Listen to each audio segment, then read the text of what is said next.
I have here Mrs. Candace Thompson, Hey, the founder and board member of the Friends of Juanita J. Craft Civil Rights House and Museum here in Dallas, Texas. Thank you, Candace, for joining thank us. you. Very glad to be here with you, Charity. Thanks.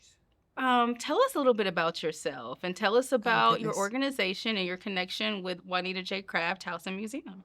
So, as you mentioned, founder and board chair of the Friends of Juanita Craft Civil Rights House and Museum in sunny South Dallas. Got involved with the organization back in 2018 as a steering committee member when I was working at Baylor Scott and White at Juanita J. Craft Recreation Center in South Dallas, and was pulled in by a dear friend at that time to, work on some things with her house.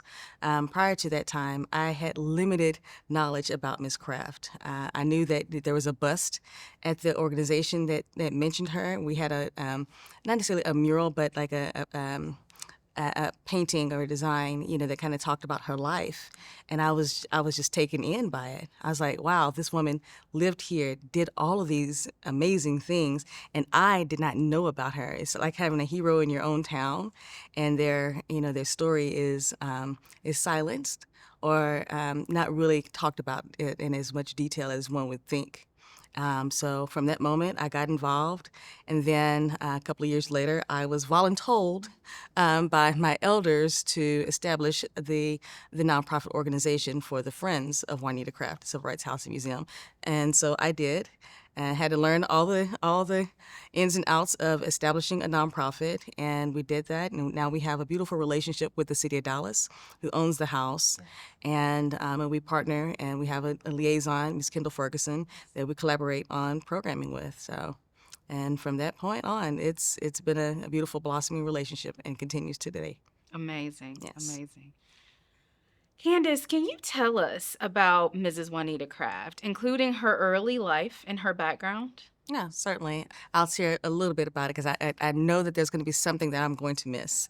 But Miss Craft was born February 9th, 1902 in Round Rock, Texas, to her parents. She was an only child. Her dad was a school teacher. Her mother had been an educator as well, but her mother was ill, and so they moved for breathing treatment. So she was a primary caregiver for her mother, but her father was, I would say, politically inclined and educated in that way. And so he instilled in her some of her beliefs and how she, believed that the world should operate and not, within the limitations of that defined her station at that time. So she grew up in Round Rock and, ended up moving to Dallas, Texas. So she was married twice. So her home is at 2618 Warren Avenue. But it was in her second marriage where she was supported for her beliefs. She worked as a bellmaid at the Adolphus Hotel in downtown Dallas, which is a very posh hotel for the time. And while she was there, she was instrumental and met First Lady Eleanor Roosevelt and expressed her concerns about a lynching that had taken place and how that postcard had been sold in their market there. This is a woman who, it's like you see things in life and it's like something is not right. This is not okay. And so she expressed it. I wish that I had the opportunity to get to know Miss Craft. Unfortunately, I didn't. But it's just something about her stance in life and what she realized what she was not going to put up with, but also that she had a voice. Yeah. And it was her responsibility to speak life into places, that were deaf.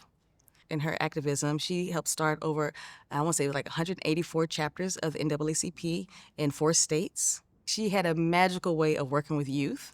They listened to her. She did not have any children. She ended up being a widow. And that's how she was able to purchase her home, where she stayed at 2618. But that was the gathering place. Imagine like you have that aunt or that relative, but everybody wants to go to her house. Yeah. Everybody wants to hang out with her. And so she was that for a lot of people in community. And she was trusted. She was influential in helping to desegregate the State Fair of Texas. She was influential in helping to desegregate a number of schools for higher education. So this is a woman who didn't know was not acceptable. But she also believed in that, there's a seat at the table for everyone, for every voice, regardless of difference. And so this is a woman who knew what it meant to be inclusive before her time. That's right. Yeah. You took the words out of my mouth. What a testament of strength and courage to stand up for the voiceless and talk about things that are just not right. That shouldn't be. And even to the point of inclusion of different age demographics, inclusion of, members of her community. She was just a pioneer truly in leading that She was a visionary and definitely. definitely well ahead of her time. Yeah, well ahead of her time. Thank you. Thank you so much. Now, Candace, what are some of the most impactful contributions Mrs. Craft made to the civil rights movement, both here in Texas and nationally? I'd say I'm kind of going to start backwards. So I would say nationally, she had a national presence. So she went to the White House on several occasions. But also a number of the youth that she mentored, I'll say that over time are dispersed throughout the United States. So everything that they learned from her, they were able to take that and impart. She imparted knowledge unto them, and they were able to take that and to go out into other areas in the United States. So then the knowledge didn't stay at 2618 Warren Avenue. So, and here I would say locally, as I mentioned, so she helped integrate the State Fair of Texas, because initially there was only one day that Black people or African Americans were allowed to go to the State Fair of Texas, and that was Negro Appreciation Day. And so all the rest of the days of the fair were reserved for everyone else. And so, here was one was like, okay, well, if we can't have access to the fair all the days of the fair, then how about we don't go to the fair at all? And we, because you get to choose where you trade, where your money goes. And so she's like, okay, well, we'll just keep our money unto ourselves and protest. And so I think there's a lot to be said about that. She was also known to have sat in some of the gay bars in Dallas as a hedge of protection around a community that was vulnerable at that time. During those years, police would, come and round people up. And so but they couldn't do that if you have a city car sitting out front, and you're like, okay, so who in the city is here? And so you had the bartenders; they would keep buttermilk, behind the counter for her. When she'd go there because she didn't drink, but she also knew what it meant to stand in the gap for others. And as I mentioned before, so she was instrumental in helping to, get the schools integrated, a number of colleges integrated. She also adopted other kids. She says, I had no children, so I adopted the world. She really lived into that. When you have a community of people who are comfortable, when parents say, you know what, you can go ahead and go on down into Miss Craft's house. You know that was a safe place. That was a place that they were going to be loved, they were going to be cared for. They were also going to be taught while they're there, and and mentored and ushered into the next stages of their life. So she took the kids on trips, out of the city, out of the state. And so kids were exposed to being able to be at national conventions and really being a part of the change that they sought. And so she was able to kind of tap into that beautiful light and that energy and help them to realize that their own voices to be able to create change and lasting change. That's fantastic. And it really highlights the role of Texas to national civil rights, even with Juneteenth, spawning out of Texas and Mrs. Opal Lee, taking her journey up to the White House to make this a national Oh, holiday. So yes. it definitely, shows the importance of the state of Texas that is instrumental in the national civil rights Oh, movement. yes. Yeah. Some naysayers would say that Dallas didn't have a civil rights movement, but it did. It had a different civil rights movement, but it had a civil rights movement nonetheless. And I would say, particularly for Ms. Craft, that civil rights movement meant that, again, there was a seat at the table. So let's talk about it. Let's have a conversation about it.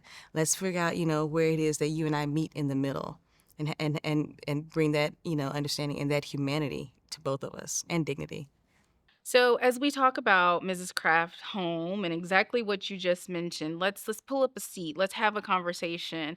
What are some of the most notable events that have taken place inside her home there in Warren Avenue? It depends on how you look at it. So going back to, you had the kids, who would have, their gatherings there. And so they'd have hot dogs and chips and drinks, and they'd have dances at the house. So, again, it's a place of community safety. But then also you have it to where Thurgood Marshall sat at the table in the house. Her home, there's the larger house, and then there's you call it like a suite that's in the back. But in the primary house, she had room and board that she would provide for individuals, and so she resided in the back house there. So you have this woman who's preparing meals for you. She provided a safe place for kids, but also a safe place for adults who were in the change movement, and a place, a place of respite, but a place of care. So you're able to get a good home cooked meal and have a really good conversation. And so you had the likes of Thurgood Marshall there, Supreme Court Justice, yeah, Thurgood Marshall, and then you also had, Marian Anderson in her home. You had the Carters, President Carter and his wife Rosalind, and so you had her home was not, it was her home, but it was also a home to others, away from home. And it was a welcoming place, for sure. As Mrs. Craft's influence expanded nationally, Hmm. including visits to the White House, so she Yes. she had a couple. She was known in DC. Oh, yes. How did that reflect her impact of her work? Again, both in Texas Hmm. and as we talk about the origins of Juneteenth, and also just nationally and Yeah. how she was known, being a primary mover of civil rights here in Yeah. Texas. I think it speaks to how she moved in the world. So she was going to make herself comfortable in each atmosphere. So this is a woman who came, from simple means in Round Rock, Texas, which was rural at the time. And so she loved a vacation in New Mexico. There wasn't a room that she didn't belong in. So she knew every room was created for her, and that she had a responsibility to that space. So you can go from the farm to the White House. I think for others, and I know I can speak for myself. It's like then it's possible. That pathway. You have somebody else who you have several people who have blazed trails. So I think it's the understanding that she knew that she stood on other people's shoulders to be able to get to the point where she made it. And so you have a responsibility to be able to share that back home and to let other people know. And I think her greatest influence was probably with the youth, of letting them of exposure and possibility and opportunity, and how you take advantage of the opportunities that are afforded to you when you can, because they don't always come around. And so how do you take that open door and make it the largest door ever? You put your foot in and you step all the way in with your whole self, unapologetically. Candace, as Mrs. Craft aged, she was known for expanding her inclusion and civil rights Hmm. efforts, much more than the Black community, but specifically to the LGBTQ Hmm. community. And you briefly touched on this, Oh, talking yeah. about the buttermilk shots at the bar. As Juneteenth falls within Pride Month, as we're Yes. celebrating Pride Month in June, can you tell us why this was so important for Mrs. Craft? What did she think at that time, earlier in the 1900s, to say, hey, like, there's something brewing here too, and everyone deserves a seat at the table? Tell us about how that went. So what I can say is I don't have the mindset of Miss Craft at that time, but I think there's something about being gifted with a vision of inclusion. And this is a woman who understood that there was, again, the table is wide. Scoot over. There are many diverse voices that need to be heard and included in the conversation. So this is a woman who, she spoke up for Black, she spoke up for Hispanic, she spoke up for Native American, she spoke up for Jewish, she spoke up for Asian. So it's like she knew what it meant, to be inclusive. She lived that, but she also knew what it meant to be excluded. And I think oftentimes when you have been excluded or been impacted, you have. She was empathetic before it became the word that we use. So she understood. And it's like, okay, well, and because you have that understanding, your heart and your compassion, and your heart is softened, and you realize, like, okay, where is it? And I imagine her to be a very reflective woman, at realizing that where could she, be better? Where could she expand? Where are her blind spots? How can she ensure that she is, living into what it is that she desires for herself? And how do you make that space and place for others as well? What I can say is for myself, as a member of the LGBT community, I love the fact that it all kind of collides. I love the fact that there was this woman who stood in the gap, didn't know me, didn't, but at the same time, I would like to think that this is a woman who may not have known me, but who visioned me and others like myself, and say, you know what, there's going to be a day where I want to celebrate, and I want to uplift and I want to love, without bounds, just openly. And she'd been, and I believe she wanted that for everyone. And I believe that for her unborn children, we call ourselves, although we weren't there with her, at that time, we're part of the Craft Kids legacy. And so I'd like to think that, she saw beyond herself and she saw others and said, this is for them without knowing us. So even you personally feeling that multi-dimensional Oh, impact yeah. of what she's had. Again, I think it's one thing to feel it as, a Black woman or a woman in general or wherever else, but to say, you personally colliding of the two, efforts that we're talking about, with Juneteenth being highlighted within Pride Month, that's fantastic. Oh, And to be yes. doing the work that you're doing now to ensure that her legacy lives on, that's amazing. Oh, yes. I feel as though it is an imperative for all of us to know and to aspire to being like, the Mrs. Crafts of all of our lives. Because just because you don't know her doesn't mean you don't really know her. That's right. There are others. That's right. Candace, are there any personal stories or lesser known facts about Mrs. Craft that people should know? What was she like in her home? Just the things she liked to do, her hobbies. How would you describe or know stories about her personality? How did she show up? I wish I knew her personality. Yeah. From what I've heard, she was very direct, Yeah. but she was also funny. Yeah. What has been shared with me from some of the elders, but also from she has a goddaughter who is her namesake. Her name is Juanita J, and who was lived right next door to her, and so she took her everywhere with her. So Miss Craft did not drive. So she had drivers, who were able to take her to place to place. So you have this woman who's of simple means, but people wanted to take care of her as much as she took care of others. So she went to Prairie View A&M University here in Texas, great school, but she studied millinery. I think it's interesting, her last name, her married last name was Craft. And this is a woman who crafted her life as well, so that as a means of being able to support herself. She made purses out of cigarette boxes. She made hats. She made coats and suits. This woman was an amazing, and when I say a bad seamstress, I mean bad in the best way. I wish that she could make me an outfit today, and so just some of her items that that are in our archives and that kind of get shown at the museum. Because her sewing machine is at the her home, sewing right? machine is at the house, but but also you see evidence of her jackets of her craftswomanship. Yes. In that space, and so I'd like to think that Ms. Craft was a creative as well. So she was very creative with life all around her, and ensuring that there was going to be something of growth. The fact that her suits and things are still present and lasting today, I think that says a whole heck of a lot. Think about like the clothing and things that we get today. They don't have that that stain, I don't know, grit, Yeah. as they did back in the day, the durability and grit, but they're sustained, and we're always talking about how can we sustain certain things. It's like this woman, her life, her legacy is sustained through the things that she created, things that she touched, and the people's lives that she impacted as well. So, so that I don't think that there was anything that she could not do. I once heard a story about there was a young man. He was with he came from Mississippi.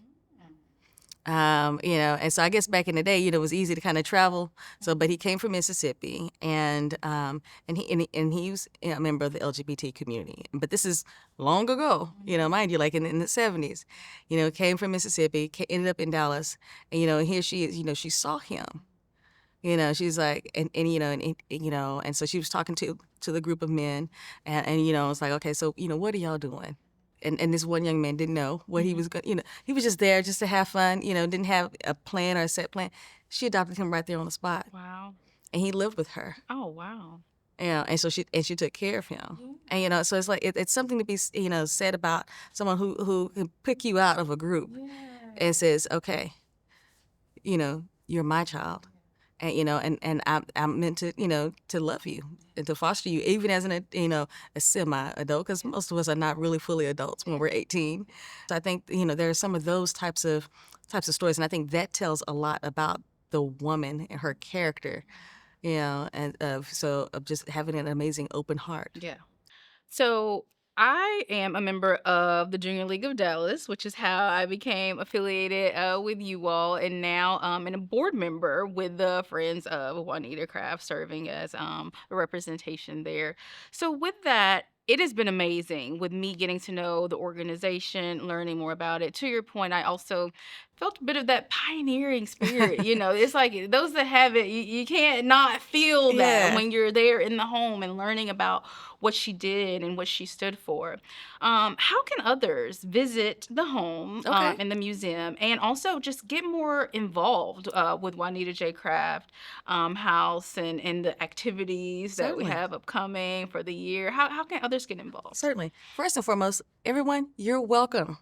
You're welcome, welcome, welcome. The museum is open Tuesday through Saturday from 10 a.m. to 5 p.m. Please come. Please come, because the whole idea is that, by the time you walk through the house, one, when you walk over that threshold in the front and you walk out the threshold in the back, that you have been transformed and you have a commitment to making life better for others. So you can get involved by just coming to the house. First, accept the invitation. This is an open invitation. The doors are open. I would say, we have several programs that take place at the house. So we have a walking group that's done in collaboration with Girl Trek, with Fair Park First on the, I want to say it's the first Saturday of every month. Don't quote me, it may have changed to the third Saturday, but I believe it's the first Saturday of every month. And we have a walking group, but we're also getting engaged with the neighborhood association there in Queen City. Check out our website. And so we're at www.friendsofjuanitacraft.org. But also, if you are so moved upon your heart, donate. So we have, and we have a couple of events that will be taking place. Here, next we have kitchen table talks, and that we're going to be doing. And the goal of that is to be able to have civil discourse conversations. And so we want to, and have those types of conversations across all of our differences, but, but to come together at the table with a meal and have a conversation. And then, we're looking forward to, celebrating her birthday on February 9th. So February 9th in the city of Dallas is Juanita Craft Day. So this past year, we made a day of service. So we welcome you to join us in those festivities and to showcase your acts of service in dedication to all of those who have paved the way for us. So there's several ways to get engaged and involved. If you want to reach out to us via email, our website is www.friendsofjuanitacraft.org. Our email is juanitajcraftfriends@gmail.com.